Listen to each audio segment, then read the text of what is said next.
พี่ทวีนณบัดนี้ครับเชิญครับ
To stand opposite of something, faced with the difference between day and night, white and black, belief and fear, happiness and sadness, dream and reality, that's all make us fall into trouble.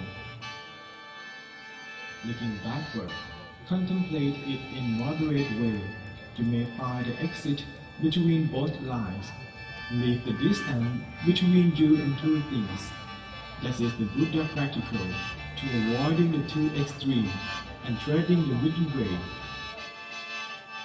Walk over them and avoid both extremes, giving vision, giving knowledge. It leads to peace, to enlightenment, and to nirvana.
จบไปแล้วครับ ใช่แล้ว ชุ ครั ด บ B to B นะครับ